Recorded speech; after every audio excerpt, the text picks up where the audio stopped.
കഥ വായിക്കുന്നതാണോ കഥയെപ്പറ്റിയുള്ള നിരൂപണം വായിക്കുന്നതാണോ ഇഷ്ടം? ഏതാ ഇഷ്ടം?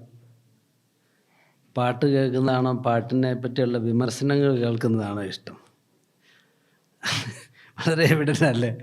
അപ്പോൾ ഇത്ര മനോഹരമായിട്ട് ആ ആശയം, നമ്മൾ ദാസന്മാരല്ല, നമ്മൾ ദൈവത്തിൻ്റെ മക്കളാണ്, ദൈവത്തിൻ്റെ പുത്രീപുത്രന്മാരാണെന്നുള്ള കാര്യം ഇത്ര മനോഹരമായിട്ട് ബെന്നിയും ടൈറ്റസും കൂടെ അത് അവതരിപ്പിച്ച് നമുക്ക് കാണിച്ചു തന്നു.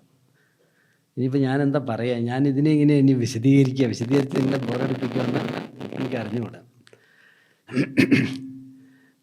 നിൻ്റെ മനസ്സിലേക്ക് വന്ന ചില ചിന്തകൾ ഇതിനോട് ചേർത്ത് അങ്ങ് പറയാനായിട്ട് ശ്രമിക്കാം. നിങ്ങളും കൂടി ചേർന്നാൽ നല്ല കാര്യമായിരിക്കും.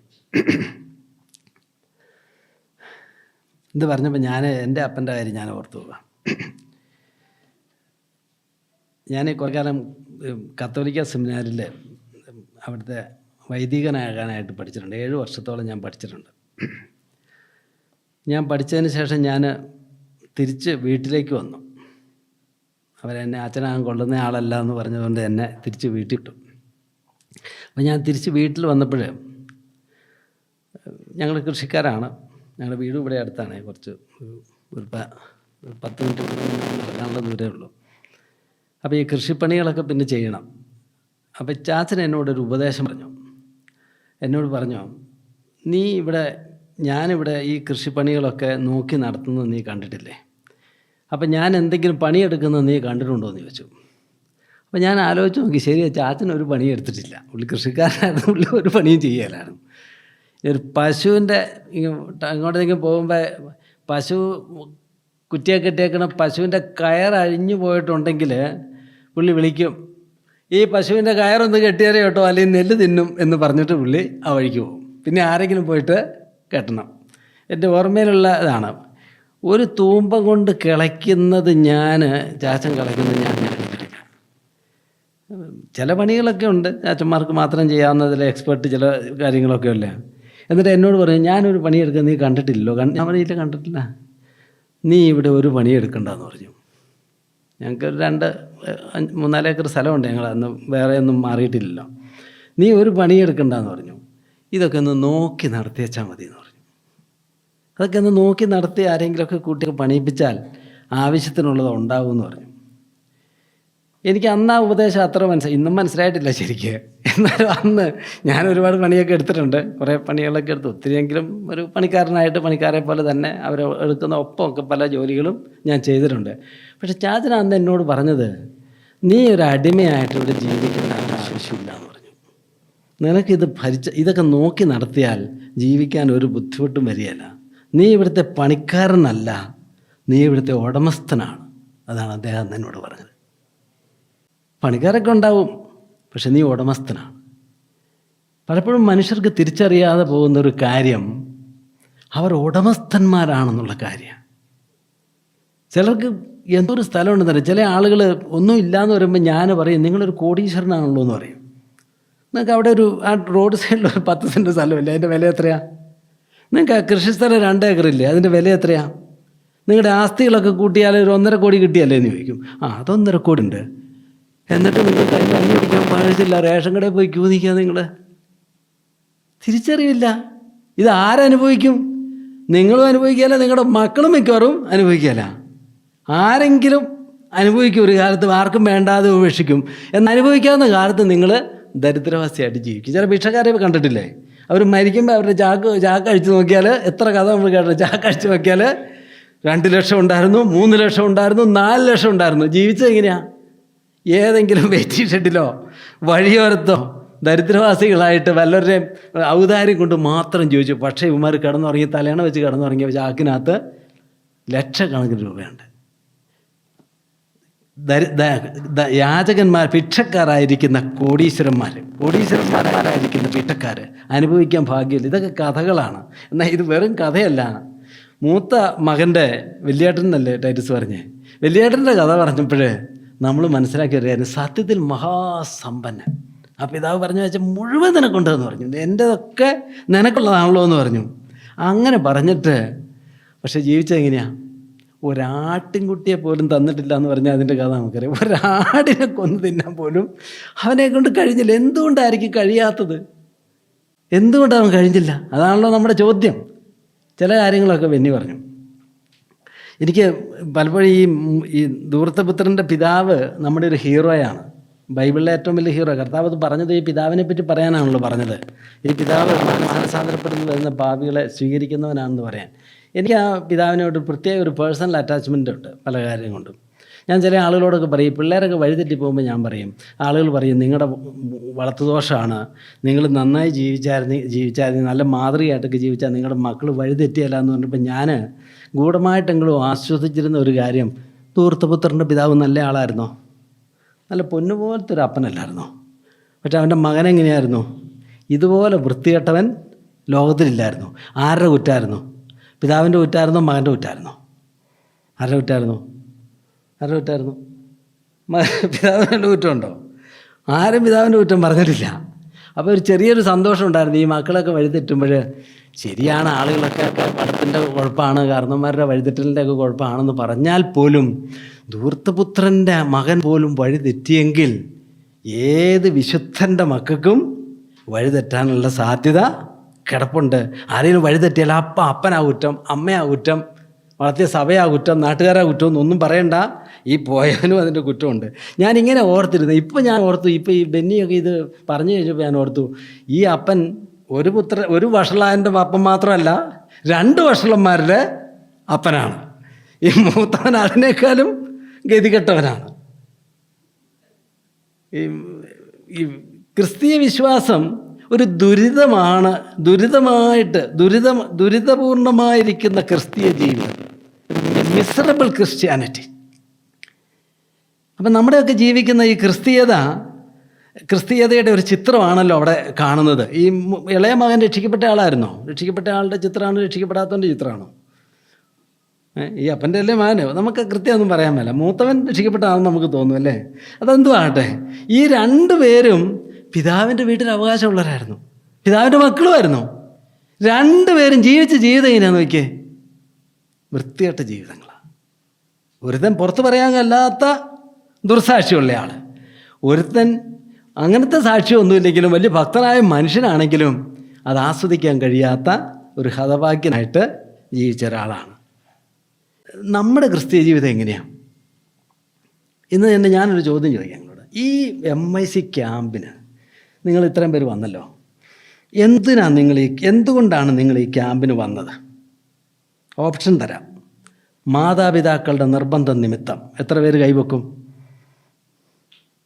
കൈവെക്കല്ലേ? ആരെങ്കിലും കണ്ടു കളയും. ചിലരൊക്കെ വെക്കണമെന്നൊക്കെ വിചാരിച്ച് സത്യം പറയണമെന്നൊരു ചിന്തയുണ്ട്. സഭക്കാരുടെ നിർബന്ധം, പോകുന്നില്ലേ എന്നൊക്കെ പറഞ്ഞ്, പൈസ ഇല്ലെങ്കിൽ പൈസ തരാം, അത് കുഴപ്പമില്ല, അങ്ങനെ ഇങ്ങനെയാന്നൊക്കെ പറഞ്ഞ് സഭക്കാരുടെ നിർബന്ധം. കൈവെക്കല്ലേ ആരും? കൂട്ടുകാരുടെ നിർബന്ധം, എടാ നമുക്ക് പോകാടാ. കൂട്ടുകാരുടെ സമ്മർദ്ദം, നിർബന്ധം ഞാൻ പറയുന്നില്ല, ഒരു പ്രോത്സാഹനം അല്ലേ? അവരില്ലേ വരില്ല. എന്തിനാ വന്നത്? കൂട്ടുകാരുടെ നിർബന്ധം. ക്രിസ്തുവിൻ്റെ സ്നേഹത്തിൻ്റെ നിർബന്ധം കൊണ്ട് വന്ന എത്ര പേരുണ്ടെന്ന് അയ്യോ നോക്കിയാൽ കേൾക്കട്ടെ. ഭക്തന്മാരും ഭക്തകളും ആരുണ്ട്? ശരി, എനിക്കറിയാം നിങ്ങളുടെയൊക്കെ മനസ്സ് പറയുന്നത് അതായിരിക്കും അല്ലേ? കർത്താവ് എന്നെ സ്നേഹിക്കുന്നതുകൊണ്ട്, കർത്താവിൻ്റെ സ്നേഹം നിമിത്തം ഈ ക്രിസ്തീയമായിരിക്കുന്ന ഒരു ക്യാമ്പാണ്. ദൈവമക്കൾ ഒരുമിച്ച് കൂടുന്നതാണ്. കർത്താവിൻ്റെ വചനം പഠിക്കുക, പാട്ടുകൾ പാടുക, പ്രാർത്ഥിക്കുക, ആത്മീയമായി വളരുക, തിരിച്ചറിവുകൾ വരിക, ദൈവവചനം പഠിക്കുക. അതിനുവേണ്ടി ഒരു അവധിക്കാലം വന്ന് 2-3 ദിവസം വന്നത് ദൂരദേശത്തു നിന്നാണേലും വന്ന് കർത്താവിനെ കൂടുതൽ അറിയണം, എൻ്റെ ക്രിസ്തീയ ജീവിതത്തെപ്പറ്റി കൂടുതൽ മനസ്സിലാക്കണം, തിരിച്ചറിയണം. അതാണല്ലോ ഈ ക്രിസ്തുവിൻ്റെ സ്നേഹമെന്ന് പറഞ്ഞത്. ആ നിർബന്ധമാണ് എന്നെ ഇങ്ങോട്ട് കൊണ്ടുവന്നിട്ടുള്ളത്. അങ്ങനെയാണ് വന്നിട്ടുള്ളത് എങ്കിൽ അത് ഒരു ഹൃദയത്തിൽ നിന്നുള്ള ഒരു താല്പര്യമാണ്. അപ്പോൾ അതൊരു ആസ്വദിക്കും അവർ. വന്നത് ഒരു സന്തോഷം. ഒരു പാട്ട് പാടുമ്പോൾ അതിനല്ലേ ഞാൻ വന്നേ, ഒരു പ്രസംഗം പറയുമ്പോൾ അത് കേൾക്കാനല്ലേ ഞാൻ വന്നേ, ഒരു കൂട്ടായ്മയുടെ അനുഭവം അതിനല്ലേ ഞങ്ങൾ ഇങ്ങോട്ട് വന്നത്. മറ്റത് ബാഹ്യമായ സമ്മർദ്ദമാണ്.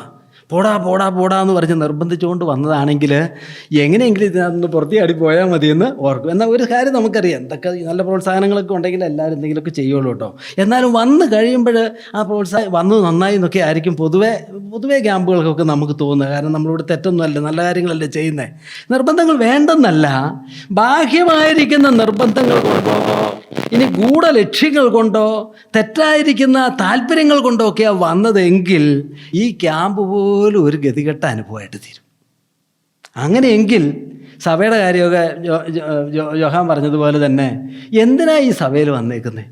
നല്ല ഉദ്ദേശത്തോട് ഹൃദയത്തിൽ നിന്നുള്ള വന്ന താല്പര്യം അല്ലെങ്കിൽ ആ സഭ അവൻ്റെ ഒരു തലവേദനയായിട്ട് തീരും. അവൻ്റെ ബൈബിൾ വായന ഒരു ബുദ്ധിമുട്ടായിട്ട് തീരും. ക്രിസ്തീയ വിശ്വാസം ആത്മാർത്ഥതയില്ലാത്ത ഒന്നാണ് എങ്കിൽ ഇതുപോലെ ഭാരമുള്ളൊരു കാര്യം വേറെ ഉണ്ടാകുകയില്ല. ചിലപ്പോൾ എനിക്ക് തോന്നുന്നു ഈ പകുതി ക്രിസ്ത്യാനികളാണ് ഏറ്റവും ഗതികെട്ടവന്മാർ. അവർക്ക് ഈ ലോകത്തിലെ സുഖവും കിട്ടിയല്ല. അല്ലെങ്കിൽ ഞായറാഴ്ച മോർണിംഗ് ഷോയ്ക്ക് പോയാൽ പറയായിരുന്നു, ഈ സഭായോഗത്തിന് വരുന്ന സമയത്ത് ഇത് കാണാൻ പോകാൻ പറ്റുമോ? ആരെങ്കിലും കാണും, പിന്നെ അപ്പൻ പാസ്റ്ററാണ് അല്ലെ എൽഡറാണ്, ആരെങ്കിലും കണ്ടാലോ? വല്ലാത്ത ഗതികേട്. ഞാൻ കഴിഞ്ഞ ആഴ്ച പോയതിൽ ആരും ചോദിക്കുകയില്ല, അവന് പോകാൻ മേല. എന്നാൽ ഇവിടെ വന്നിട്ട് സമാധാനമുണ്ടോ? ഒന്നുകിൽ ആ അപ്പുറത്ത് ഏലിയാ പ്രവാചകനാണ് പണ്ടൊരിക്കൽ ചോദിച്ചത്, നിങ്ങൾ എത്ര നാൾ 2 വള്ളത്തിൽ കാല് വയ്ക്കുമെന്ന് ചോദിച്ചു. 2 വള്ളത്തിൽ കാല് വെച്ച് ഏത് വള്ളത്തിൽ കൂടെ പോകും? അവസാനം വെള്ളത്തിൽ കിടക്കും. വള്ളം രണ്ട് വഴിക്ക് പോകും അല്ലേ?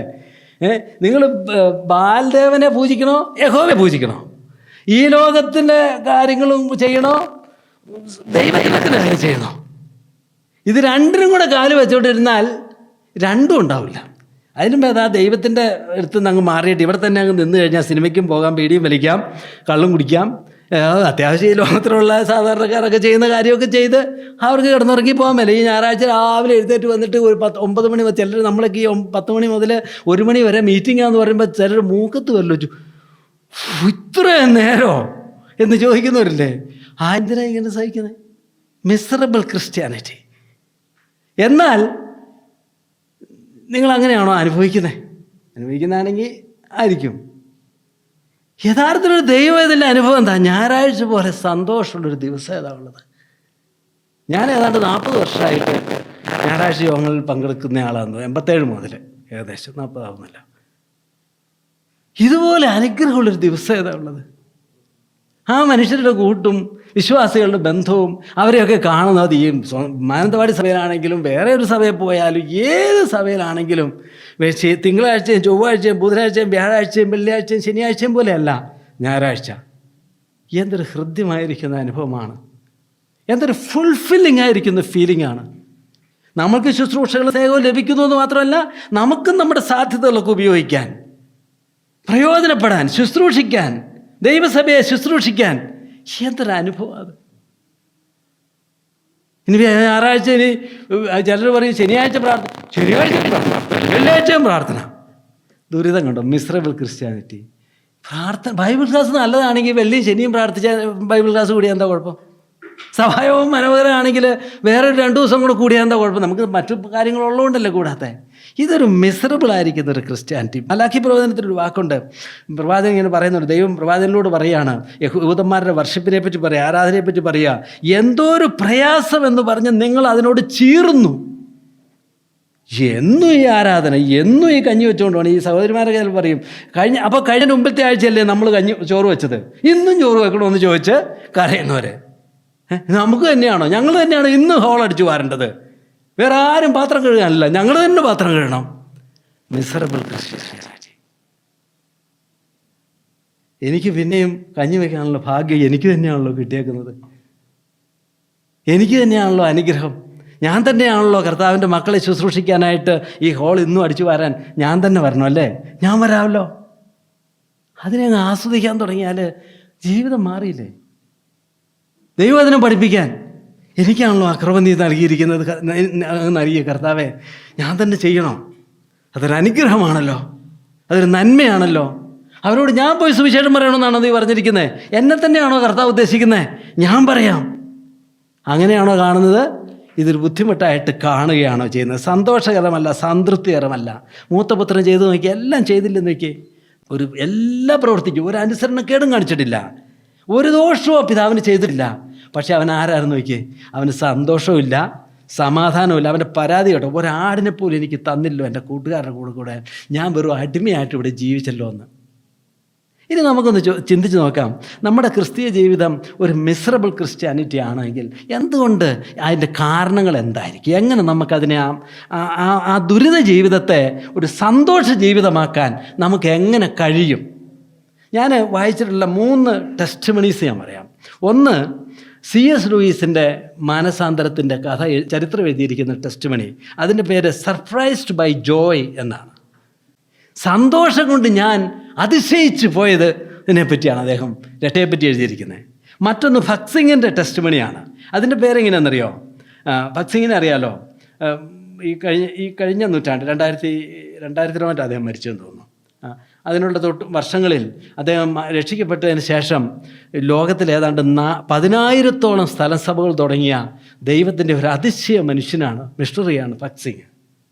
അദ്ദേഹത്തിൻ്റെ മാനസാന്തര കഥ എഴുതിയേക്കുന്നത് how I got joy unspeakable and full of glory.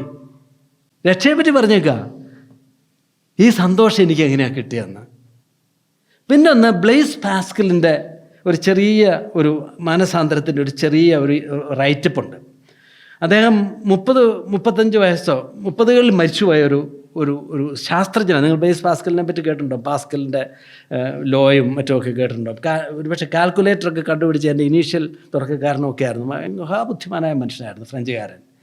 30 വയസ്സ്. അദ്ദേഹം ഇതിനൊരു ദൈവാനുഭവം അതിന് മുമ്പേ ഉണ്ട്. എന്നാൽ ഏതാണ്ട് 1000 വർഷം ഞാൻ എഴുതിയിട്ടില്ല, 1654 അദ്ദേഹത്തിനൊരു ഒരു ദൈവാനുഭവം ഉണ്ടായി. അന്ന് നവംബർ മാസം 23-ാം തീയതി 10:30 മുതൽ പാതിരാത്രി വരെയുള്ള ഒരനുഭവം എന്നും പറഞ്ഞാൽ അദ്ദേഹം എഴുതിയേക്കുന്നത്. എന്നിട്ട് എഴുതിയിരിക്കുന്ന ആ റൈറ്റപ്പിലുള്ള ഒരു വാക്കിതാണ്, righteous father, the world has not known you but I have known you. Joy joy joy, tears of joy. കുറച്ചുകൂടെ ഉണ്ട്, ഒരു 5-8 വാചകങ്ങളുണ്ട്. അദ്ദേഹം ഇങ്ങനെ ഇത് എഴുതിയെന്ന് കണ്ടത്, അദ്ദേഹം മരിച്ചപ്പോൾ അദ്ദേഹത്തിൻ്റെ പോക്കറ്റിൽ, കോട്ടിൻ്റെ പോക്കറ്റിൽ ഒരു കീറിപ്പോകാത്തൊരു മാധ്യമത്തിൽ അദ്ദേഹം ഇത് എഴുതിയിട്ട് അത് തുന്നി ചേർത്ത് വെച്ചിരിക്കുകയായിരുന്നു. ഈ അനുഭവമാണ് അദ്ദേഹത്തിൻ്റെ ജീവിതത്തെ മാറ്റിയത്. അദ്ദേഹത്തിൻ്റെ ജീവിതത്തെ മാറ്റിയെന്ന് പറഞ്ഞാൽ അതുവരെ വലിയൊരു ശാസ്ത്രജ്ഞനായിട്ട് ചിന്തിച്ചൊരു മനുഷ്യൻ, അദ്ദേഹം പിന്നീട് ശാസ്ത്രീയ ഗവേഷണങ്ങളൊന്നും ഒത്തിരി നടത്തിയില്ല. അത് നമുക്കൊരു നഷ്ടമായി പോയി കാണും. അദ്ദേഹം പിന്നെ ചെയ്തത് അദ്ദേഹത്തിൻ്റെ ദൈവശാസ്ത്ര ചിന്തകൾ, പെൻസീസ് എന്ന് പറഞ്ഞ് ലോകപ്രസിദ്ധമായിരിക്കുന്ന അപ്പോളജറ്റിക്സ് ബുക്കുണ്ട്, ഒരു ക്രിസ്തീയ ന്യായവാദം. അതാണ് അദ്ദേഹം എഴുതിയത്. അദ്ദേഹം എഴുതി വെച്ചതാണ്, വളരെ പ്രസിദ്ധമാണ്. പെൻസീസ്, ഓർമ്മകൾ, മെമ്മേഴ്സ് എന്ന് വെച്ചാൽ. അദ്ദേഹം പറഞ്ഞത് അതിശയകരമായ സന്തോഷം എനിക്കങ്ങനെ കിട്ടി. സത്യത്തിൽ ബൈബിൾ നമ്മൾ വായിച്ചു നോക്കിയാൽ ക്രിസ്തീയത ഒരു ദുരിതമല്ല, അത്ഭുതകരമായിരിക്കുന്നൊരു സന്തോഷമാണ്. പത്രോസിൻ്റെ 1-ാം ലേഖനത്തിലെ ഒരു വാക്യമാണ് ഭക്തി അതിന് ഹെഡിങ് ആയിട്ട് എഴുതിയത്. പറഞ്ഞു തീരാത്തതും മഹിമയുള്ളതുമായ സന്തോഷത്തോടെ ആനന്ദിക്കുകയും ചെയ്യുന്നു. വെറുതെ ആനന്ദിക്കാന്നല്ല, പറഞ്ഞു തീരാത്തതും അൺസ്പീക്കബിൾ ആൻഡ് ഗ്ലോറിയസ് ജോയ് എന്നാണ്. വെറും പ്ലഷർ എന്നുള്ള വാക്കുമല്ല, ജോയ്. ആ ജോയോടുകൂടെ സന്തോഷിക്കുകയും ചെയ്യുന്നു, ആനന്ദിക്കുന്നു, സന്തോഷിക്കുന്നു. നമ്മുടെ കർത്താവ് പറഞ്ഞിട്ടില്ലേ, റിജോയ്സ്. അവർ പറഞ്ഞു റിജോയ്സ് ഇൻ ദ ലോർഡ്. വീണ്ടും ഞാൻ നിങ്ങളോട് പറയാം, rejoice in the Lord always. നെഹെമ്യാപ്രവചനത്തിലുള്ളതുപോലെ കർത്താവിൻ്റെ സന്തോഷം നമ്മുടെ ബലമാകുന്നു. കർത്താവിലുള്ള സന്തോഷം. കർത്താവ് യോഹന്നാൻ സുവിശേഷം 15 പറഞ്ഞു, എൻ്റെ സന്തോഷം നിങ്ങളിലാകാൻ വേണ്ടിയിട്ടാണ് ഞാനിത് പറഞ്ഞതെന്ന് പറഞ്ഞു. കർത്താവിൻ്റെ സന്തോഷം. മത്തായി 25 കർത്താവ് പറഞ്ഞ അന്ത്യ ന്യായവിധിയുടെ കഥ പറഞ്ഞപ്പോൾ കർത്താവ് പറയാണ്, യജമാനൻ്റെ സന്തോഷത്തിലേക്ക് പ്രവേശിപ്പിൻ. യജമാൻ്റെ ദുരിതത്തിലേക്കല്ല, യജമാൻ്റെ സന്തോഷത്തിലേക്ക്. യഥാർത്ഥത്തിൽ ക്രിസ്തീയ ജീവിതം സന്തോഷത്തിൻ്റെ ജീവിതമാണ്. പക്ഷേ ആ സന്തോഷം ആ മൂത്ത മകനെ പോലെ സന്തോഷിക്കാനുള്ള എല്ലാ സാധ്യതകളും ഉണ്ടായിരുന്നിട്ടും അവനത് അനുഭവിക്കുന്നില്ല എന്നുള്ളതാണ് അതിൻ്റെ കാരണം. ഒരു കാര്യം കൂടെ ഞങ്ങളോട് പറയാം. ജെന്വിൻ ഫെയ്ത്തിൻ്റെ തെളിവ് we are rejoicing in it എന്നുള്ളതാണ്. നമ്മുടെ വിശ്വാസം സത്യമാണ് എങ്കിൽ അതൊരു ഫുൾഫില്ലിങ് എക്സ്പീരിയൻസ് ആയിരിക്കും. അങ്ങനെ തോന്നിയിട്ടില്ല എങ്കിൽ ഇതൊരു ഭാരമായിട്ടോ ബാധ്യതയായിട്ടോ, ഗതികേട്, അപ്പനെ പ്രസാദിപ്പിക്കുക അമ്മയെ പ്രസാദിപ്പിക്കാൻ സഭക്കാരെന്ത് ചോദിക്കും, വന്ന് പെട്ടുപോയില്ലേ എന്നെപ്പോഴെങ്കിലും ചിന്തിച്ചിട്ടുണ്ടെങ്കിൽ അതിൻ്റെ സൂചന, പോയിൻ്റ് ചെയ്യുന്നത് മോസ്റ്റ് പ്രോബബ്ലി ഒരു വലിയ സാധ്യത ഈ വിശ്വാസം ശരിയാകാൻ സാധ്യതയില്ല. മിക്കവാറും കൂടുതൽ സന്തോഷം ഉണ്ടാണെങ്കിൽ ഈ കർത്താവിൽ നിന്നും ഈ സഭയിൽ നിന്നും ഈ ബൈബിളിൽ നിന്നും ഈ ക്രിസ്തീയ ആളുകളിൽ നിന്നും കുറേ കൂടെ അങ്ങ് മാറി നിന്നാൽ കുറച്ചുകൂടെ സന്തോഷം വരാനായിട്ട് സാധ്യതയുണ്ട്. ജെന്യുവൻ ഫെയ്ത്ത് ആണെങ്കിൽ അത് ഫുൾഫിൽമെൻറ്റ് കണ്ടെത്താതിരിക്കാൻ, സംതൃപ്തി കണ്ടെത്താതിരിക്കാനായിട്ട് കഴിയില്ല. ക്രിസ്തീയ സന്തോഷം എന്ന് പറഞ്ഞാൽ നേരത്തെ നമ്മുടെ ജസ്റ്റിൻ പറഞ്ഞ പോലെ ഓർക്കണം, that's A different kind of Joy. നമ്മുടെ ഈ ജോയ് അല്ല. അതുകൊണ്ട് നിങ്ങളെ ഇപ്പോൾ സന്തോഷിപ്പിക്കാനായിട്ട് കഴിയണമെങ്കിൽ ആരാ നല്ല പാട്ട് പാടുന്ന ആളുകളോ അല്ലെങ്കിൽ രമേഷ് പിഷാരടിയോ മിമിക്രി അവതരിപ്പിക്കുന്നവരോ അല്ലെങ്കിൽ അപ്പോൾ വന്നു കഴിഞ്ഞാൽ എല്ലാവരും പൊട്ടിച്ചിരിക്കൂലേ? സന്തോഷിപ്പിക്കാൻ ആളുകൾക്കൊക്കെ അറിയാം. ഏതെങ്കിലും സിനിമാ നടന്മാരോ അങ്ങനെയുള്ള ആളുകളൊക്കെ വന്നാൽ ആളുകളെ പൊട്ടിച്ചിരിപ്പി സന്തോഷിപ്പിച്ച് നല്ല എത്ര ദിവസം ദിവസങ്ങളോട് സന്തോഷിപ്പിക്കാതിരിക്കും. സന്തോഷമാണ്.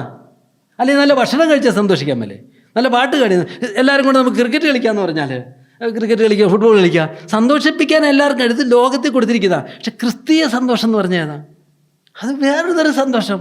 അതാണ് കർത്താവ് നമുക്ക് തരാമെന്ന് പറഞ്ഞത്. സന്തോഷം നമുക്ക് മാത്രമുള്ളതല്ല, ലോകത്തിൽ എല്ലാവർക്കും സന്തോഷിക്കാനുള്ള വകയൊക്കെ കർത്താവ് കൊടുത്തിട്ടുണ്ട്. പക്ഷെ കർത്താവ് നമുക്ക് തരാമെന്ന് പറഞ്ഞത് അതൊരു ക്രിസ്തീയ സന്തോഷമാണ്.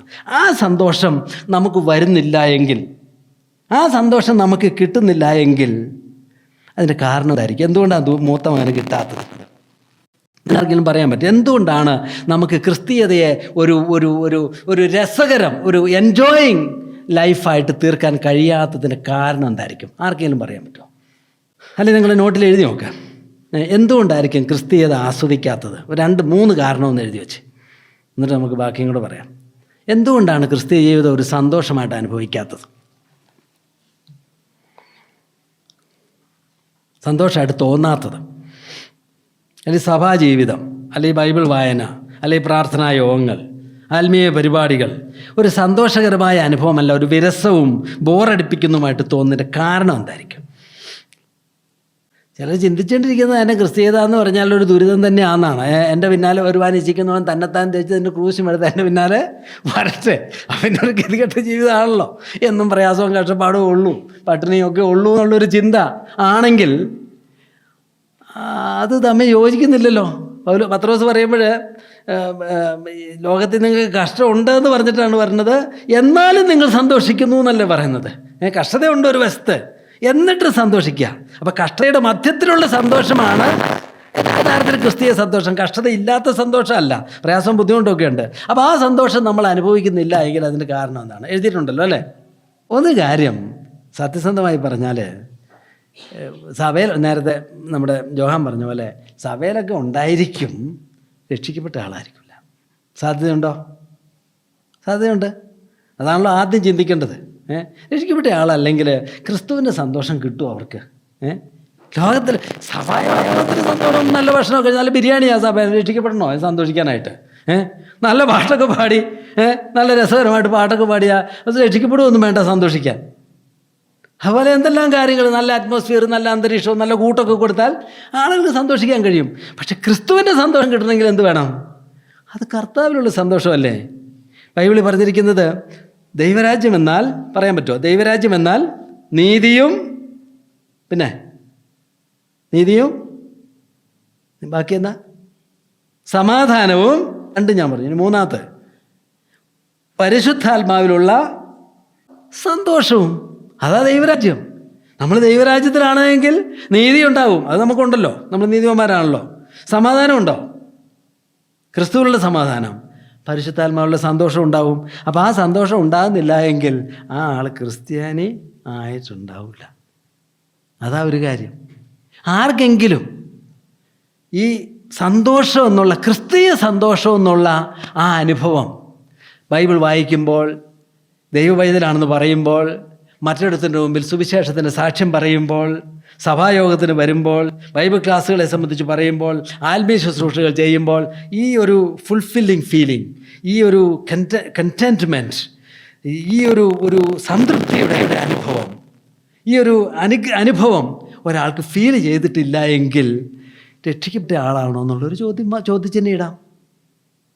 ഇപ്പോൾ കർത്താവ് പൗലോസ് പറഞ്ഞില്ലേ, കൊടുക്കുന്നവനെ കർത്താവ് സ്നേഹിക്കുന്നു എന്നല്ല പറഞ്ഞത്. എങ്ങനെ കൊടുക്കുന്നവനെയാ? സന്തോഷത്തോടെ കൊടുക്കുന്നവനെ കർത്താവ് സ്നേഹിക്കുന്നു. ഓഫറിംഗ് ബോക്സിൽ പൈസ ഇടാനായിട്ട് രക്ഷിക്കപ്പെടുന്നുണ്ടോ? രക്ഷിക്കാൻ നിർബന്ധമില്ല. പക്ഷെ സന്തോഷത്തോടെ കൊടുക്കണമെങ്കിലോ രക്ഷിക്കപ്പെട്ടാലേ കഴിയൂ. അല്ലാത്ത വേറെ എന്തെങ്കിലും കാര്യത്തിലോ അല്ലെങ്കിൽ ഇത് കാണുമല്ലോ ഈ പെട്ടി കൊണ്ട് നമ്മൾ കയ്യിലേക്ക് കൊടുക്കുമല്ലേ, ഇടറാ എന്നും പറഞ്ഞ് കൊടുക്കുമല്ലേ, എങ്ങനെ ഇടാതിരിക്കണേന്ന് ഓർത്തൊക്കെ ഇടാം, അത് രക്ഷിക്കപ്പെട്ടുമല്ല. പക്ഷേ ഒരാൾ സന്തോഷത്തോടെ കർത്താവിന് കൊടുക്കുന്ന ആളാണെങ്കിൽ അവൻ ആരായിരിക്കും? അവൻ രക്ഷിക്കപ്പെട്ട ആളായിരിക്കും. ഇപ്പം അതുകൊണ്ടാണ് ഞാൻ പറഞ്ഞത്, സന്തോഷം എന്നുള്ളത് രക്ഷയുടെ ഒരു സത്യത്തിലൊരു ഒരു ഒരു ഒരു എവിഡൻസ് തന്നെയാണ്, ആത്മീയ സന്തോഷം. ആ സന്തോഷം കിട്ടണമെങ്കിൽ ഒരാൾ രക്ഷിക്കപ്പെട്ട ഒരാൾ തന്നെ ആയിരിക്കണം. രണ്ടാമതൊരു കാര്യം, രക്ഷിക്കപ്പെട്ടു എന്നോർത്തും സന്തോഷം വന്നോണമെന്നില്ല. രക്ഷിക്കപ്പെട്ട എല്ലാവർക്കും ആ സന്തോഷം ഉണ്ടായിക്കൊള്ളുന്നതല്ലേ. മൂത്തമാൻ രക്ഷിക്കപ്പെട്ട ആളായിരിക്കും, കർത്താവിനെ അറിയുന്ന പിതാവിൻ്റെ മോനല്ലേ. സന്തോഷിക്കാത്തതിൻ്റെ കാര്യം എന്തുകൊണ്ടാണ്? ഈ പിതാവുമായിട്ടൊരു ഇൻറ്റിമസി ഇല്ലാതെ പോയി. അതാണ് എൻ്റെ കാര്യം. ഇൻറ്റിമസി എന്ന് പറയുന്നത് വേറൊരു കാര്യമാണ്. ഇപ്പോൾ കല്യാണം കഴിക്കുമ്പോൾ ഭാര്യ ഭർത്താക്കന്മാരാവും എന്നുള്ളത് അറിയാം. പക്ഷേ ഭാര്യ ഭർത്താക്കന്മാരുടെ ജീവിതം കൂടുതൽ ഊഷ്മളമായി തീരുന്നത് അവരുടെ ഇൻറ്റിമസി കൂടുമ്പോഴാണ്. അവരുടെ ഹൃദയൈക്യം കൂടണം. കല്യാണം കഴിച്ച് വർഷങ്ങൾ കഴിയുന്നതോറും ഇൻറ്റിമസി കൂടുകയാണോ കുറയുവാണോ? ഇൻറ്റിമസി ഇല്ലെങ്കിൽ ഭാര്യ ഭർത്താവാന്ന് പറഞ്ഞിട്ട് കാര്യമുണ്ടോ? എനിക്ക് ചിലരെങ്കിലും അറിയാം, ഈ ഗതികെട്ടതിനെ കെട്ടിയതാണ് ഉപദ്രവമായി പോയത്, ഒന്ന് ഒഴിഞ്ഞു മാറിയാൽ മതി എന്ന് പറഞ്ഞിരിക്കും. ഇതിലും ഭേദം കല്യാണം കഴിക്കാതിരിക്കുക. ബന്ധമുണ്ട്, ആ ബന്ധമാണ് ഇവരുടെ ജീവിതത്തിൽ ഏറ്റവും വലിയ ശാപമായിട്ട് തീരുക. അപ്പോൾ ബന്ധമുണ്ടായാൽ മാത്രം പോരാ, അത് ആസ്വദിക്കാൻ കഴിയണമെങ്കിൽ ആ ഇൻറ്റിമസി വേണം. നമ്മളൊക്കെ രക്ഷിക്കപ്പെട്ട ദൈവമക്കളായിരിക്കും, പക്ഷെ കർത്താവുമായിട്ട് ഇൻറ്റിമസി ഇല്ല, സ്നേഹമില്ല, കർത്താവുമായിട്ടുള്ളൊരു ഹൃദയൈക്യമില്ല. അപ്പോസ്തലൻ പറഞ്ഞെന്താ? ക്രിസ്തുവിൻ്റെ സ്നേഹം ഞങ്ങളെ നിർബന്ധിക്കുന്നു എന്നല്ല പറയുക. ക്രിസ്തുവിൻ്റെ സ്നേഹം ബൈബിളിലുണ്ട്, പ്രിയ മക്കൾ എന്നുള്ള വാക്കിൽ, ബിലവഡ് ചിൽഡ്രൻ. അതൊരു സ്നേഹത്തിൻ്റെ കാര്യമല്ലേ. ആ ഇൻറ്റിമസി ഇല്ലാത്തത് കൊണ്ടും ഒരുപക്ഷെ നമുക്ക് ക്രിസ്തീയ ജീവിതം ആസ്വദിക്കാതിരിക്കാനായിട്ട് കഴിയും. കർത്താവുമായിട്ടുള്ളൊരു കൂട്ട് ഒരാൾക്ക് വന്നിട്ടുണ്ടോ? നമുക്ക് വന്നിട്ടുണ്ടോ? അതൊരു ഒരു ഒരു ലീഗൽ റിലേഷൻഷിപ്പ് മാത്രമേ ഉള്ളൂ. ഞാൻ ദൈവത്തിലാണ്, രക്ഷിക്കപ്പെട്ട ആളാണ്, ഒരു ക്രിസ്ത്യാനിയാണെന്ന് മാത്രമേ ഉള്ളൂ. കർത്താവുമായിട്ടുള്ള ആ ഹൃദയബന്ധം. പൗലോസ് അപ്പോസ്തലനിലേക്ക് ചില വാക്കുകളൊക്കെ പറഞ്ഞാൽ നമുക്കറിയാം. എന്നെ സ്നേഹിച്ച് എനിക്ക് വേണ്ടി തന്നെത്താൻ ഏൽപ്പിച്ചു കൊടുത്ത ദൈവപുത്രങ്ങളുടെ വിശ്വാസത്താൽ അത്രയും ഞാൻ ജീവിക്കുന്നത്. വേറൊരു വാക്യം, കർത്താവിനെ സ്നേഹിക്കാത്തവനൊക്കെ ശപിക്കപ്പെട്ടവൻ. ബൈബിളിൽ നമ്മൾ നോക്കിയാൽ അറിയാം, ദൈവം ക്രിസ്തീയ ജീവിതത്തെപ്പറ്റി പറഞ്ഞിരിക്കുന്നത്. ഒരിക്കൽ ഒരു വൈദികൻ ഒരാൾ വന്ന് ചോദിക്കണല്ലോ കർത്താവിനോട്, ബൈബിളിലെ ഏറ്റവും വലിയ കൽപ്പന ഏതാണെന്ന് ചോദിച്ചു. പറഞ്ഞെന്താ? നിൻ്റെ ദൈവമായ കർത്താവിനെ പൂർണ്ണ ഹൃദയത്തോടും പൂർണ്ണ മനസ്സോടും പൂർണ്ണ ശക്തിയോടും കൂടെ സ്നേഹിക്കണം. എന്നിട്ട് പറയാണ്, നിങ്ങളും തമ്മിൽ അതുപോലെ തന്നെ മറ്റുള്ളവരെയും സ്നേഹിക്കണം. എന്തിനാ ദൈവം സ്നേഹിക്കാൻ പറഞ്ഞെന്നറിയോ? എന്താ സുവിശേഷം? ദൈവം തൻ്റെ ഏകജാതനായ പുത്രനെ നൽകി തന്നെ വിശ്വസിക്കുന്ന ഏവനും നശിച്ചു പോകാൻ നിത്യജീവൻ കൊടുക്കാനായിട്ട് ദൈവം നമ്മളെ ഇങ്ങോട്ട് സ്നേഹിച്ചു. ദൈവം സ്നേഹിച്ചു. അതിൻ്റെ പ്രതികരണം എന്താ? അങ്ങോട്ട് സ്നേഹിക്കണം. അപ്പോൾ ബൈബിളിൽ സത്യത്തിൽ ബൈബിളിനെ ഒറ്റ വാക്കിൽ ഒതുക്കാവോ എന്ന് ചോദിച്ചാൽ, ബൈബിളിലെ സന്ദേശത്തെ ഒറ്റ വാക്കിൽ ഒതുക്കാവോ എന്ന് ചോദിച്ചാൽ നമുക്ക് എന്ത് പറയാൻ കഴിയും? ഒരു വാക്കിൽ ഒതുക്കാം: സ്നേഹം. ദൈവം നമ്മെ സ്നേഹിച്ചു, നമ്മൾ ദൈവത്തെ സ്നേഹിക്കുന്നു. അതാണ് രക്ഷയെന്ന് നമ്മൾ പറയുന്നത്. അതിൻ്റെ പേരാ രക്ഷ. ദൈവത്തെ സ്നേഹിക്കാൻ പണ്ട് നമ്മൾ ആരായിരുന്നോ? ശത്രുക്കളല്ലായിരുന്നോ? ദൈവത്തെ വെറുത്തവരല്ലേ? ദൈവമായിട്ട് ഒരു ബന്ധം ഇല്ലാതിരുന്നവരും ദൈവത്തിന് ദോഷം ചെയ്തവരും അങ്ങനെയുള്ള ഒരു കൂട്ടം ആളുകൾ, ശത്രുക്കളായ ആളുകൾ ഇപ്പോഴോ, കർത്താവേ ഞാൻ അങ്ങയെ സ്നേഹിക്കുന്ന കർത്താവേ, എനിക്ക് അങ്ങയെ ഇനിയും സ്നേഹിക്കണം, കാരണം നീ എന്നെ സ്നേഹിച്ചല്ലോ, എനിക്ക് അങ്ങയെ സ്നേഹിക്കും. അതിൻ്റെ പേരിൽ രക്ഷിക്കപ്പെടുക എന്ന് പറഞ്ഞാൽ, എന്നിട്ട് ആ സ്നേഹം ആസ്വദിക്കാനായിട്ട് കഴിയാതെ അതിനെ വെറും ഒരു ആചാരമോ ഒരു അനുഷ്ഠാനമോ ഒക്കെ ആക്കി ഞായറാഴ്ച യോഗത്തിന് പോവുക, 5 മിനിറ്റ് ബൈബിൾ വായിക്കുക, വെള്ളിയാഴ്ച പ്രാർത്ഥനാ യോഗത്തിന് പോവുക, ഇങ്ങനെയുള്ള ചില കർമ്മങ്ങളും ഒക്കെ ആക്കി തീർത്തിട്ട് അതിന് കർത്താവുമായിട്ട് സ്നേഹത്തിലല്ല ഇത് ചെയ്യുന്നതെങ്കിൽ ഇതിനേക്കാളും വലിയ ബാധ്യതയും ബുദ്ധിമുട്ടും വേറെയുണ്ട്. മർക്കോസിൻ്റെ സുവിശേഷത്തിൽ കർത്താവ് പറഞ്ഞിട്ടുണ്ട്, നിങ്ങൾ മനുഷ്യ കൽപ്പനകളായിരിക്കുന്ന പ്രമാണങ്ങളെയാണ് നിങ്ങൾ പാലിക്കുന്നത്, നിങ്ങളുടെ ഹൃദയമോ എങ്കിൽ നിന്ന് ദൂരെ തകറ്റി വെച്ചിരിക്കുന്നു. നിങ്ങളുടെ സമ്പ്രദായങ്ങളെ പാലിക്കാനായിട്ട് നിങ്ങൾ മഹാമിടുക്കന്മാരാണ്. ദൈവകൽപ്പന അനുസരിക്കുന്നത്. എന്താ ദൈവകൽപ്പന? ദൈവത്തെ സ്നേഹിക്കുക, തമ്മിൽ സ്നേഹിക്കുക. ആ കൽപ്പന നിങ്ങൾക്കില്ല, സമ്പ്രദായങ്ങളൊക്കെ കൃത്യമായിട്ട് ചെയ്യും. നിങ്ങൾക്ക് എപ്പോഴെങ്കിലും തോന്നിയിട്ടുണ്ടോ നമ്മുടെ സഭാജീവിതം വെറും സമ്പ്രദായങ്ങൾ മാത്രമായിട്ട് തീർന്നു എന്ന് തോന്നിയിട്ടുണ്ടോ? വെറും കുറേ ആചാരങ്ങൾ, കുറേ അനുഷ്ഠാനങ്ങൾ, അത് ചെയ്തോ അത് പൂർത്തിയാക്കുക, അത് മാത്രമാണെന്ന് തോന്നിയിട്ടുണ്ടോ? നമ്മൾ കർത്താവിനെ ഒന്ന് ആലോചിച്ച് നോക്കി. കർത്താവ് എന്തോ ഒരു സമ്പ്രദായം ചെയ്തിട്ടുണ്ട്. കർത്താവ് വളരെ ഡിസിപ്ലിനുള്ള ആളായിരുന്നു, അല്ലയോ? പറ. നിങ്ങൾ ബൈബിൾ പ്രതിനിധിയും വായിച്ചു നോക്കിയാൽ കർത്താവ് വളരെ ഡിസിപ്ലിൻഡ് ആയിരുന്നോ അതോ അത്ര ഡിസിപ്ലിൻ ഒന്നും ഇല്ലാത്ത ആളായിരുന്നോ? വളരെ ചിട്ടയായിട്ട് കൃത്യസമയത്ത് എഴുന്നേൽക്കുന്നു. എഴുന്നേറ്റാൽ 1 മണിക്കൂർ ബൈബിൾ വായിക്കുന്നു, പ്രാർത്ഥിക്കുന്നു, പിന്നെ ബ്രേക്ക്ഫാസ്റ്റ് കഴിക്കുന്നു 8 മണിക്ക്. 8 മണി മുതൽ 9 മണി വരെ ശിഷ്യന്മാരോട് പ്രത്യേക ഉപദേശം. ഉച്ചയ്ക്ക് 1 മണിക്ക് 5 കഴിക്കുന്നു. രാത്രി 7 മണിക്ക് പ്രാർത്ഥിച്ച് 8 മണിക്ക് കിടന്നുറങ്ങുന്നു. ഇതൊന്നും തെറ്റാന്ന് പറയല്ല. കർത്താവിനെ അത്ര ഡിസിപ്ലിൻ കാണുന്നില്ല അല്ലേ? എന്നാൽ കർത്താവ് ഡിസിപ്ലിൻഡ് ആയിരുന്നു. ഏത് കാര്യത്തിലായിരുന്നു ഡിസിപ്ലിൻ? പ്രാർത്ഥിക്കുന്ന കാര്യത്തിൽ ഡിസിപ്ലിൻഡ് ആയിരുന്നു. ഏതാ ഡിസിപ്ലിൻ? സമയം വെച്ച് പ്രാർത്ഥിക്കുന്നതിലല്ല ഡിസിപ്ലിൻ. പിതാവുമായിട്ടുള്ള ബന്ധത്തിൽ എന്തെങ്കിലും ഒരു കുറവ് വന്നിട്ടുണ്ടോ? സത്യസന്ധതയുടെ കാര്യത്തിൽ ഡിസിപ്ലിൻഡ് ആയിരുന്നോ? ഒരു പോയിന്റിന് വീഴ്ച വന്നിട്ടുണ്ടോ? ഔദാര്യത്തിൻ്റെ കാര്യത്തിൽ ഡിസിപ്ലിൻഡ് ആയിരുന്നോ? ഒരു ചെറിയ കുറവ് വന്നിട്ടുണ്ടോ? സ്നേഹത്തിൻ്റെ കാര്യത്തിൽ ഡിസിപ്ലിൻ കുറവുണ്ടായിരുന്നോ? വിശ്വസ്തയുടെ കാര്യത്തിൽ ഡിസിപ്ലിൻ കുറഞ്ഞോ? ഈ ലോകമോഹങ്ങളെ, പ്രലോഭനങ്ങളെ അതിജീവിക്കുന്ന കാര്യത്തിൽ എന്തെങ്കിലും ഡിസിപ്ലിൻ കുറവ് വന്നിട്ടുണ്ടോ? എവിടെയെങ്കിലും വീഴ്ച, ന്യൂനത കണ്ടെത്താൻ കഴിയുമോ? എന്നാൽ സമയം പാലിക്കുന്ന കാര്യത്തിലോ, ഉറങ്ങുന്ന കാര്യത്തിലോ, എഴുന്നേൽക്കുന്ന കാര്യത്തിലോ, ഭക്ഷണം കഴിക്കുന്ന ഡിസിപ്ലിൻഡ് ആയിരുന്നോ? പലപ്പോഴും സമയം വരെ കിട്ടിയിട്ടില്ല എന്നാണ് പറയുന്നത് അല്ലേ? വിശ്രമിക്കുന്ന കാര്യത്തിലോ ശിഷ്യന്മാർക്കുണ്ടായിരുന്നോ? 3 വർഷം അവർക്ക് ഹെക്റ്റിക്കായ ജീവിതമായിരുന്നു. കർത്താവിൻ്റെ ട്രെയിനിങ് തന്നെ നോക്കിയേ, നമ്മുടെ ക്ലാസ് റൂം ട്രെയിനിങ് ആയിരുന്നു. പക്ഷേ കർത്താവ് ട്രെയിൻ ചെയ്തോ? എങ്ങനെയാണ് ട്രെയിൻ ചെയ്തത്? കർത്താവ് പുറമേയുള്ള ആചാരങ്ങളല്ല നോക്കിയത്, അതിൻ്റെ ആത്മാവിനെയാണ് കർത്താവ് നോക്കിയത്. കർത്താവിൻ്റെ കൂടെ 3 വർഷം അവർ ജീവിച്ച് കഴിഞ്ഞപ്പോൾ പുറത്തു വന്ന് ആരാന്നറിയോ? ലോകത്തിന് വില ചൂണ്ടാൻ അവകാശമില്ലാത്ത തേജസ്സുള്ള 11 മനുഷ്യരാണ് ആ 12 ശിഷ്യന്മാർ. അതുപോലെ 500 ആൾ, അനേകർ, ഒരു കുറ്റവും പറയാനില്ലാത്ത ആൾ. അവരെപ്പറ്റി എന്തെങ്കിലും അപവാദം നമ്മൾ കേട്ടിട്ടുണ്ടോ എന്ന് നോക്കി. എങ്ങനെ അവരങ്ങനെ ആയത്? 3 വർഷത്തെ ട്രെയിനിങ്. ആ ട്രെയിനിങ്, അതാണ് ആത്മാവ്. വെറും അക്ഷരീകമായിരിക്കുന്ന നമ്മൾ ക്രിസ്തീയത വന്ന ചരിത്രത്തിൽ വന്ന ഏറ്റവും വലിയ അപകടം എന്താണെന്നറിയോ? ഇതിനെയൊക്കെ അങ്ങ് മാറ്റിവെച്ച് സത്യം, നീതി, വിശ്വസ്തത, ദൈവസ്നേഹം, ഔദാര്യം, ക്ഷമ, സഹിഷ്ണുത, ഇതൊക്കെ ഒരു സൈഡിൽ വേണമെങ്കിൽ ഒക്കെ ചെയ്യാൻ പറ്റുന്ന പോലെയൊക്കെ ചെയ്യാം. താഴ്മ, വിനയം, ഇന്ദ്രിയജയം, ഇതൊക്കെ ഉണ്ടെങ്കിൽ ഉണ്ട്, ഇല്ലെങ്കിൽ ഇല്ല. മാറ്റി വെച്ചിട്ട് കൃത്യം 10 മണിക്ക് പ്രാർത്ഥിച്ചോണം, ആരാധനയ്ക്ക് ഇത്ര സമയത്ത് വന്നോണം, ഇത്ര അധ്യായം വായിച്ചോണം, ഇങ്ങനെയുള്ള കുറേ അനുഷ്ഠാനങ്ങളാക്കി സഭ തീർന്നപ്പോൾ അതിനാണ് പരീശത്വം എന്ന് പറയുന്നത്. അത് നമുക്കും ചിലപ്പോൾ ഈ അപകടം വരാം, നമ്മുടെ ജീവിതത്തിലും വരാം.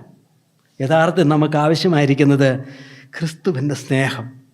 കർത്താവ് സ്നേഹിച്ചതുപോലെ സ്നേഹിക്കാൻ 13-ാം അധ്യായത്തിൽ കൊരിന്ത്യർ ലേഖനത്തിൽ പറഞ്ഞതുപോലെ അസൂയപ്പെടാത്ത, അഹങ്കരിക്കാത്ത, കരുണ കാണിക്കുന്ന, എല്ലാം സഹിക്കുന്ന, എല്ലാം പൊറുക്കുന്ന, എല്ലാം വിശ്വസിക്കുന്ന ആ മഹാസ്നേഹം, ആ സ്നേഹം ഉണ്ടെങ്കിൽ ക്രിസ്തീയതയുണ്ട് നമുക്ക്. അതാണ് ക്രിസ്തീയ ജീവിതം.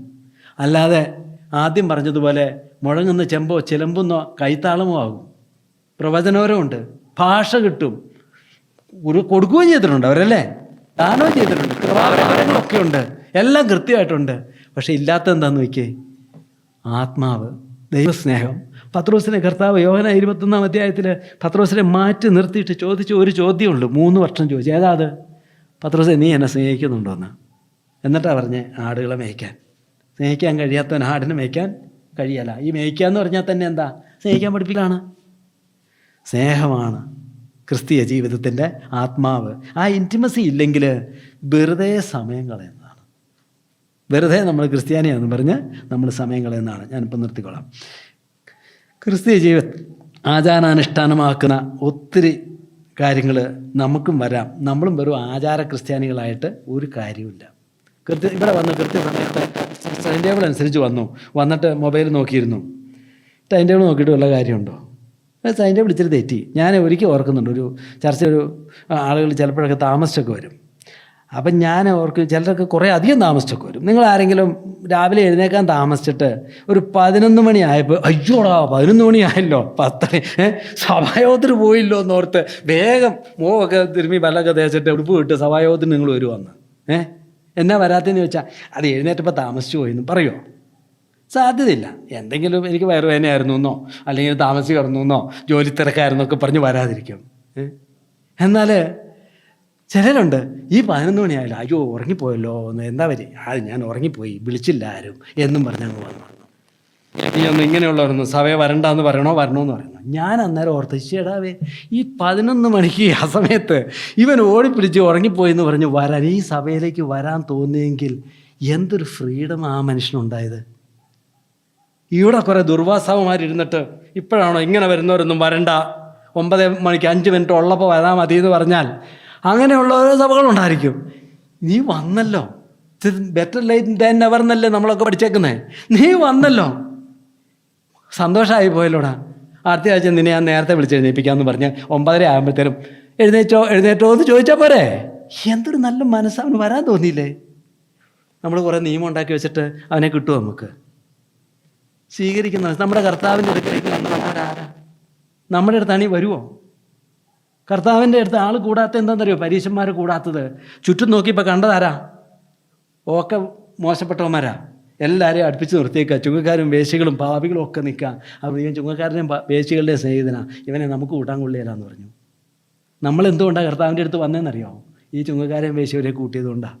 അങ്ങനെയാണ് നമ്മൾ നിൽക്കുന്നത്. നമ്മൾ ഇന്നല്ലേ മിടുക്കന്മാരായത്. അങ്ങനെയുള്ള നമ്മളെ അവൻ കൂട്ടി നന്നാക്കിയെങ്കിൽ ഇനിയുള്ള അങ്ങനെയുള്ള ഈ സമയം അനുസരിക്കാത്തവർ, ഈ കുറവുള്ളവർ, ഈ ബലഹീനന്മാരെയൊക്കെ സ്വീകരിക്കുന്ന ഒരു ഒരു ഒരു ഒരു ഒരു സ്വീകരിക്കുന്ന ഒരു എന്താ ഫ്രീഡമുള്ള, എന്താണ് പറഞ്ഞ, ഒരു ഇലാസ്റ്റിസിറ്റി ഉള്ള, ഒരു അക്സെപ്റ്റബിലിറ്റി ഉള്ള ഒരു സഭയായി, ഒരു ക്രിസ്തീയതയായിട്ട് നമുക്ക് നിൽക്കണം. വേറെ കർമാനുഷ്ഠാനങ്ങളല്ല ക്രിസ്തീയത. ആചാരം നിവർത്തിച്ചിട്ട് കാര്യമില്ല. ചിലരൊക്കെ പറയും, ഞാൻ 1 വർഷം കൊണ്ട് ഈ ബൈബിൾ വായിച്ചു നിർത്തും. നല്ല കാര്യമാണ്. ബൈബിൾ വായിച്ച് നിർത്തിയില്ലെങ്കിലല്ല, ഒരധ്യായം വായിച്ചിട്ടുള്ളെങ്കിലും, അത് 1 വരുന്ന 13 അധ്യായം കുറച്ചുകൂടെ നല്ലത്. ആ ഒരധ്യായം വായിച്ചിട്ടുള്ളെങ്കിലും ആ വായിക്കുന്നത് ചെയ്താൽ പോരെ. ഒരു വാക്യം വായിച്ചാൽ പോരെ, അതങ്ങ് ചെയ്താൽ പോരെ. അല്ലാതെ മുഴുവനും സങ്കീർത്തനവും ലേവ്യാപുസ്തകത്തിൻ്റെ ആ 7 ബലികളും ദേവാലയത്തിൻ്റെ 3 പ്രാകാരവും അന്തർഭാഗവും അതിൻ്റെ എല്ലാ കാര്യങ്ങളും അവിടെയുള്ള കാര്യങ്ങളൊക്കെ ഇത് മുഴുവൻ കാണാതെ പഠിക്കാൻ പഠിക്കുകയാണെങ്കിൽ പഠിക്കുക. ഇതൊന്നും കാണാതെ പഠിച്ചില്ലേലും എന്താ ലേവ്യാപുസ്തകത്തിൽ പറഞ്ഞിരിക്കുന്നതെന്ന് പഠിച്ചാൽ പോരെ. എന്താ അതിൽ പറഞ്ഞിരിക്കുന്നത്? ലേവ്യാപുസ്തകം കർത്താവ് പറഞ്ഞത്, നിൻ്റെ അയൽക്കാരനെ നിന്നെ പോലെ തന്നെ സ്നേഹിക്കാൻ പറഞ്ഞത്. ഞാൻ വിശുദ്ധനായിരിക്കുന്ന പോലെ നിങ്ങൾ വിശുദ്ധരായിരിക്കണം. നമ്മൾ ബലിയും പഠിച്ചില്ല, കാഴ്ചയും പഠിച്ചില്ല, അവിടുത്തെ യാഗങ്ങളുടെ നേടും പെരുന്നാളുകളും ഒന്നും പഠിച്ചില്ലേലും അതാണ് പുതിയമത്തിലേക്ക് എടുത്തെഴുതിയത്. കാണാതെ പഠിക്കുന്നതല്ല, നമ്മുടെ ജീവിതത്തിൽ പകർത്തുക. അപ്പോഴാണ് ഇത് മനോഹരമായിട്ട് തീരുന്നത്. അതുപോലെ തന്നെ ക്രിസ്തീയത ബോറടിക്കുന്നതിന് ഒരു കാര്യം, ബോധ്യങ്ങളില്ലാത്തതുകൊണ്ട്. വെറും അറിവ് മാത്രമേ ഉള്ളൂ. അതൊന്നും കൺവിക്ഷൻസായിട്ട് തീർന്നിട്ടില്ല. ഉറപ്പുള്ള ബോധ്യങ്ങളാണ്. നന്നായി വായിക്കണം, ചിന്തിക്കണം, പറയുന്നതൊക്കെ കേൾക്കണം. ഞാനൊരു വെറും ഞാൻ ക്രിസ്ത്യാനിയാണെന്ന് പറഞ്ഞ് അതിൻ്റെ നമ്പർ ഇട്ട് ഇന്ന പോയിൻ്റ് എഴുതിയാൽ പോരാ. Why you are a Christian എന്ന് ചോദിച്ചാൽ I have reasons for that. Why do you believe in Christ എന്ന് ചോദിച്ചാൽ I have sufficient reasons to believe in Christ. എന്തുകൊണ്ടാണ് നിങ്ങളത് വിശ്വസിക്കാത്തത്? I have reasons to reject that. ബുദ്ധി, വിവരം എനിക്ക് ബോധ്യമുള്ളതുകൊണ്ടാണ്. പൗലോസ് അപ്പോസ്തലൻ എബ്രായക്കാരൻ പറഞ്ഞു, വിശ്വാസം എന്നതോ ആശിക്കുന്നതിൻ്റെ ഉറപ്പും കാണാത്ത കാര്യങ്ങളുടെ നിശ്ചയവും. I am convinced that there is a God. John Lennox എന്ന് പറഞ്ഞ ഒരാളെ നിങ്ങൾ കേട്ടിട്ടുണ്ടോ എന്ന് അറിഞ്ഞുകൂടാ. ഓക്സ്ഫോർഡിലെ മാത്തമാറ്റീഷ്യൻ, പ്രസിദ്ധനായിരിക്കുന്ന പ്രൊഫസർ. കഴിഞ്ഞ ദിവസം ഒന്നുകൂടെ എൻ്റെ സ്റ്റാറ്റസിൽ ഞാൻ ഇവിടെ ഇട്ടിട്ടുണ്ടെന്ന് തോന്നുന്നു. അദ്ദേഹം ഒരുപാട് നിരീശ്വരന്മാരും ഡോക്കിൻസൊക്കെ ഇരിക്കുന്ന ആ സദസ്സിൽ ഞാൻ പറയുകയാണ്, എൻ്റെ വിശ്വാസം എന്ന് പറയുന്നത് അന്ധവിശ്വാസമല്ല. I have sufficient reasons to believe that. It is a logically valid, experientially substantiated, historically proven, a livable faith. അതുകൊണ്ടാണ് ഞാൻ വിശ്വസിക്കുന്നതെന്ന്. അല്ലാതെ വെറുതെ എന്തെങ്കിലും എൻ്റെ അപ്പം പറഞ്ഞുകൊണ്ടോ അമ്മ പറഞ്ഞുകൊണ്ടോ അല്ലെങ്കിൽ കുറേ പേര് പറഞ്ഞുകൊണ്ടോ അല്ല വിശ്വസിക്കുന്നത്. സ്വർഗമെന്ന് ഞാൻ പറയുന്നത് അത് ആകാശത്തിലെ എന്തോ മനപ്പായസമല്ല. I have sufficient reasons to believe that. അങ്ങനെ വിശ്വസിച്ചിട്ടാണ് നമ്മൾ ഈ കാര്യമൊക്കെ ചെയ്യുന്നതെങ്കിൽ നമുക്ക് സന്തോഷിക്കാനായിട്ട് കഴിയും. ഇനി ഈ കാര്യത്തിൽ മാത്രമല്ല, കഷ്ടങ്ങളിൽ സന്തോഷിക്കാൻ. എനിക്ക് തോന്നുന്നത് ക്രിസ്തീയ ജീവിതത്തിൽ ഏറ്റവും വലിയ സന്തോഷം ഏതാണെന്നറിയോ? We can suffer with Christ. അതാണ് ഏറ്റവും വലിയ സന്തോഷം. Not just rejoicing with Christ, സഭായോഗത്തിൽ ഇരിക്കുന്നൊന്നല്ല, കർത്താവിന് വേണ്ടി കഷ്ടം അനുഭവിക്കാൻ കഴിയുന്നതിൽ സന്തോഷിച്ചു എന്നൊരു വാക്കില്ലേ? അവൻ്റെ കഷ്ടങ്ങൾക്ക് പങ്കുള്ളവരാകും തോറും കൗണ്ട് ഇറ്റ് ഓൾ ജോയ്. സന്തോഷിക്കാൻ പറഞ്ഞ എന്താ? ഇത് നമ്മുടെ കഷ്ടമല്ല, ഇത് ലോകത്തെ വീണ്ടെടുക്കാൻ വേണ്ടി സ്വർഗത്തിൽ നിന്നും ഇറങ്ങി വന്ന ദൈവത്തിൻ്റെ പുത്രൻ തുടക്കം കുറിച്ചൊരു കഷ്ടതയുടെ വഴിയാണ്. കാൽവരി ക്രൂശ് തുടങ്ങിയതാണത്. ആ കഷ്ടാനുഭവം പൗലോസ് പറഞ്ഞു, അവൻ്റെ കഷ്ടങ്ങളിൽ കുറവുള്ളത് ഞാൻ എൻ്റെ ശരീരത്തിൽ പൂരിപ്പിക്കുന്നു. അപ്പം എൻ്റെ കഷ്ടത യേശുവിൻ്റെ കഷ്ടങ്ങളോടുള്ള കൂട്ടാണ്, പങ്കാളിത്തമാണ് എങ്കിൽ, അവൻ്റെ കഷ്ടത്തിലുള്ള പങ്കുപറ്റലാണെങ്കിൽ അതിലും വലിയ സന്തോഷം വേറെ ഉണ്ടോ? രാഷ്ട്രീയക്കാർക്ക് വേണ്ടി കഷ്ടം സഹിക്കുന്നവരില്ലേ? പാർട്ടികൾക്ക് വേണ്ടി കഷ്ടം സഹിക്കുന്നവരില്ലേ?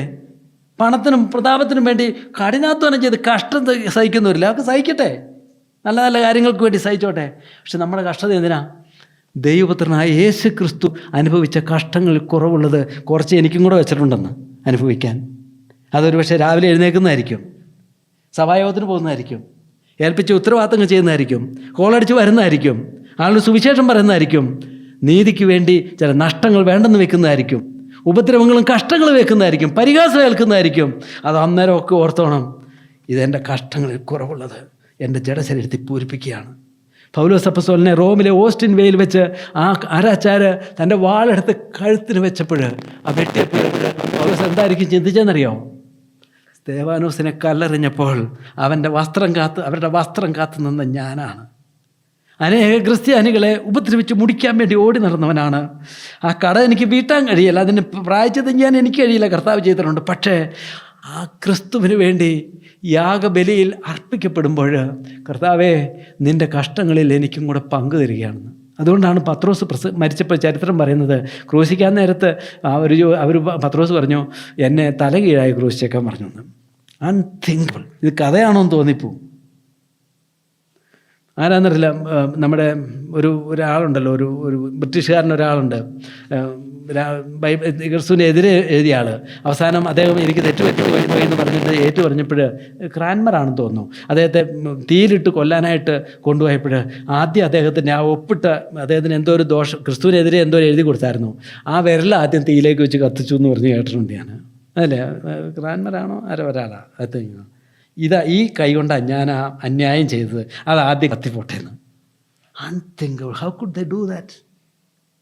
ക്രിസ്തുവിൻ്റെ കഷ്ടങ്ങൾക്ക് പങ്കുള്ളവരായിപ്പോലും സന്തോഷിക്കാൻ കഴിയുമെങ്കിൽ ദാറ്റ് ഈസ് ജെന്വിൻ ഫെയ്ത്ത്. അതാണ് യഥാർത്ഥമായിരിക്കുന്ന വിശ്വാസം.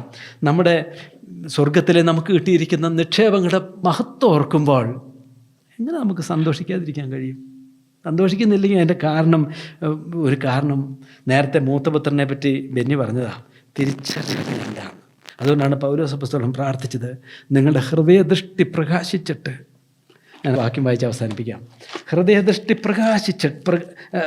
പ്രകാശിച്ചിട്ട്. ഹൃദയദൃഷ്ടി എന്ന് പറഞ്ഞാൽ നിങ്ങളുടെ ഉൾക്കണ്ണ് നിങ്ങൾ തുറക്കണം. ഈ കണ്ണുകൊണ്ട് കാണാൻ പറ്റിയല്ല. ഹൃദയങ്ങളുടെ ദൃഷ്ടി പ്രകാശിച്ചിട്ട് അവൻ്റെ വിളിയാലുള്ള ആശ ഇന്നതെന്നും വിശുദ്ധന്മാരിൽ അവൻ്റെ അവകാശത്തിൻ്റെ മഹിമാധനം ഇന്നതെന്നും അവൻ്റെ ബലത്തിൻ വല്ലഭത്വത്തിൻ്റെ വ്യാപാരത്തിൽ വിശ്വസിക്കുന്ന നിങ്ങൾക്ക് വേണ്ടി വ്യാപരിക്കുന്ന അവിടുത്തെ ശക്തിയുടെ അളവറ്റ വലിപ്പം എന്നതെന്നും അറിയേണ്ടതിന് ഞാൻ പ്രാർത്ഥിക്കുന്നു എന്ന്. എലീശ പ്രവാചകൻ പ്രാർത്ഥിച്ചതുപോലെ, കർത്താവേ ഇവൻ്റെ കണ്ണൊന്ന് തുറക്കണമേ എന്ന് പ്രാർത്ഥിച്ചപ്പോൾ പ്രവാചകൻ്റെ ശിഷ്യൻ കണ്ടില്ലേ, അഗ്നിമയ രഥങ്ങൾ കണ്ടിട്ട്, അന്നാ ഇനി നമ്മൾ സുരക്ഷിതരാന്ന് പറഞ്ഞില്ലേ. എവിടെ 5-6 അരാമ്യ പട്ടാളക്കാരെ എവിടെ? ആ സ്വർഗീയ അഗ്നിമയ രഥങ്ങൾ കുതിരകളും ഒക്കെ നമ്മളെ സംരക്ഷിക്കുമ്പോൾ ഇവന്മാരുടെ പട്ടാളം എന്താണെന്ന് ചിന്തിച്ചില്ലേ ഹൃദയ കണ്ണ് തുറന്നപ്പോൾ? അതുപോലെ നമ്മുടെ ഹൃദയത്തിന് കണ്ണ് തുറന്ന് നമുക്ക് കർത്താവ് ഒരുക്കി വെച്ചിരിക്കുന്ന നന്മകളുടെ ആ സമൃദ്ധി നമ്മൾ കാണുമ്പോൾ, മത്തായി 13 ആ കർത്താവ് പറഞ്ഞതുപോലെ, ഒരുത്തൻ വയലിലെ നിക്ഷേപം കണ്ടിട്ട് തനിക്കുള്ളതെല്ലാം വിറ്റ് സന്തോഷത്തോടെ ആ വയൽ വാങ്ങി. നിക്ഷേപത്തിൻ്റെ മഹത്വം കണ്ടാൽ നമുക്ക് സന്തോഷിക്കാതിരിക്കാനായിട്ട് കഴിയില്ല. ക്രിസ്തീയ ജീവിതത്തിൻ്റെ പ്രസക്തിയും പ്രാധാന്യവും അതിൻ്റെ മഹത്വവും നമുക്ക് തിരിച്ചറിഞ്ഞാൽ, കർത്താവ് പറഞ്ഞ ഒരു ഗ്ലാസ് പച്ചവെള്ളം കൊടുത്താൽ പ്രതിഫലം ഉണ്ടെന്നല്ലേ പറഞ്ഞേ? സമയം കൊടുത്താൽ പ്രതിഫലം ഉണ്ടോ? ഇവിടെ വന്നിരുന്ന് ദൈവവചനം പഠിച്ച പ്രതിഫലം ഉണ്ടോ? സഭായോഗത്തിനുമായി പ്രതിഫലം ഉണ്ടോ? സത്യം പറഞ്ഞതിൻ്റെ പേരിൽ നഷ്ടം സഹിച്ച പ്രതിഫലം ഉണ്ടോ? നിങ്ങൾക്ക് ചില കിട്ടേണ്ട ജോലി കിട്ടാതിരുന്നാൽ, ക്രിസ്ത്യാനി എന്ന പേര് കിട്ടാതിരുന്നാൽ പ്രതിഫലം ഉണ്ടോ? തല്ലുകൊണ്ടാൽ, പരിഹാസമേറ്റാൽ, അപമാനമേറ്റാൽ പ്രതിഫലം ഉണ്ടോ? അമർത്തിക്കുലുക്കി നിറച്ചൊരു പ്രതിഫലം നിങ്ങൾക്ക് തരും. ഞാൻ വീണ്ടും വരുന്ന എല്ലാവർക്കും കൊടുക്കാം പ്രതിഫലം എൻ്റെ പക്കലുണ്ട്. ക്രിസ്തുവിന് വേണ്ടി ജീവിച്ചിട്ട് സന്തോഷിക്കുന്നില്ല എങ്കിൽ ഒന്നീ രക്ഷിക്കപ്പെട്ടിട്ടില്ല, അല്ലെങ്കിൽ രക്ഷ എന്താണെന്ന് ഇതുവരെ തിരിഞ്ഞിട്ടില്ല. രക്ഷിക്കപ്പെട്ടു എന്നൊക്കെ പറയും. എന്തായി രക്ഷ? അത് സ്വർഗമാണ്. സ്വർഗം നമ്മുടെ ഹൃദയത്തിലേക്ക് ദൈവരാജ്യം ഇങ്ങോട്ട് വന്നതാണ്. അത് തിരിച്ചറിഞ്ഞാൽ നമുക്ക് എങ്ങനെ സന്തോഷിക്കാൻ. അതുകൊണ്ടാണ് പത്രോസ് പറഞ്ഞത്, പറഞ്ഞു തീരാത്തതും മഹിമുള്ളതുമായ സന്തോഷത്തോടെ ആനന്ദിക്കുന്നു. നിങ്ങൾ ആരെങ്കിലും ഒരു ലൈഫ് സ്റ്റോറി എഴുതുവാണെങ്കിൽ, നിങ്ങളുടെ രക്ഷയുടെ ചരിത്രമോ ബയോഗ്രഫി എഴുതുമ്പോൾ ഇതുപോലെ എഴുതണം: സർപ്രൈസ്ഡ് ബൈ ജോയ്. പറഞ്ഞു തീരാത്ത മഹിമയുള്ള സന്തോഷം ഞാൻ എങ്ങനെ കണ്ടെത്തി. അല്ലെ ബ്ലേസ് പാസ്കൽ പറഞ്ഞതുപോലെ, Joy joy Joy, tears of Joy. അബ്രഹാമിൻ്റെ ദൈവത്തെ കണ്ടെത്തുമ്പോൾ, കർത്താവായ യേശു ക്രിസ്തുവിനെ കണ്ടെത്തുമ്പോൾ എനിക്ക് നിങ്ങൾക്ക് ലഭിക്കുന്ന സന്തോഷം, സങ്കീർത്തനക്കാരൻ പറഞ്ഞ പോലെ, ധാന്യവും വീഞ്ഞും വർദ്ധിച്ചപ്പോൾ അവർക്കുണ്ടായതിലും അധികം സന്തോഷം നീ എൻ്റെ ഹൃദയത്തിൽ തന്നിരിക്കുന്നുവല്ലോ. അത് കഷ്ടങ്ങളിൽ സന്തോഷിക്കുന്ന സന്തോഷമാണ്. അപ്പോൾ ക്രിസ്തീയ ജീവിതത്തെ ഒരു ഒരു ഒരു കർത്താവുമായിട്ടുള്ള ഒരു റിലേഷൻഷിപ്പാണ്, ഒരു ദൈവത്തിൻ്റെ മക്കളെന്നുള്ള പദവിയാണ്, ദൈവരാജ്യത്തിൻ്റെ അധ്വാനമാണ്, കഷ്ടം സഹിക്കാനുള്ള ഒരു ഒരു ഒരു തിരഞ്ഞെടുപ്പും ഒരു ഭാഗ്യവുമാണ്. അത് ക്രിസ്തുവിൻ്റെ ദൈവത്തിൻ്റെ നിലവാരത്തിലുള്ളൊരു പുതുജീവിതമാണ്. ഇതൊക്കെ അങ്ങ് തിരിച്ചറിഞ്ഞ് അതിലേക്ക് കർത്താവിനെ വിളിച്ചു എന്ന് ഓർക്കുമ്പോൾ നമുക്ക് എങ്ങനെ ഒരു പാട്ട് പാടാതിരിക്കാൻ കഴിയും? ദൈവം സഹായിക്കട്ടെ. ഈ ക്യാമ്പിൽ മാത്രമല്ല, ജീവിതത്തിലുടനീളം വിശ്വസിക്കുന്നതിലുള്ള റോമാലയത്തിൽ പറഞ്ഞാൽ വിശ്വസിക്കുന്നതിലുള്ള സകല സന്തോഷവും കൊണ്ട് ദൈവം നിങ്ങളെ നിറയ്ക്കട്ടെ. ദൈവം നമ്മെ നിറയ്ക്കട്ടെ. അതിനായിട്ട് പ്രാർത്ഥിക്കാം.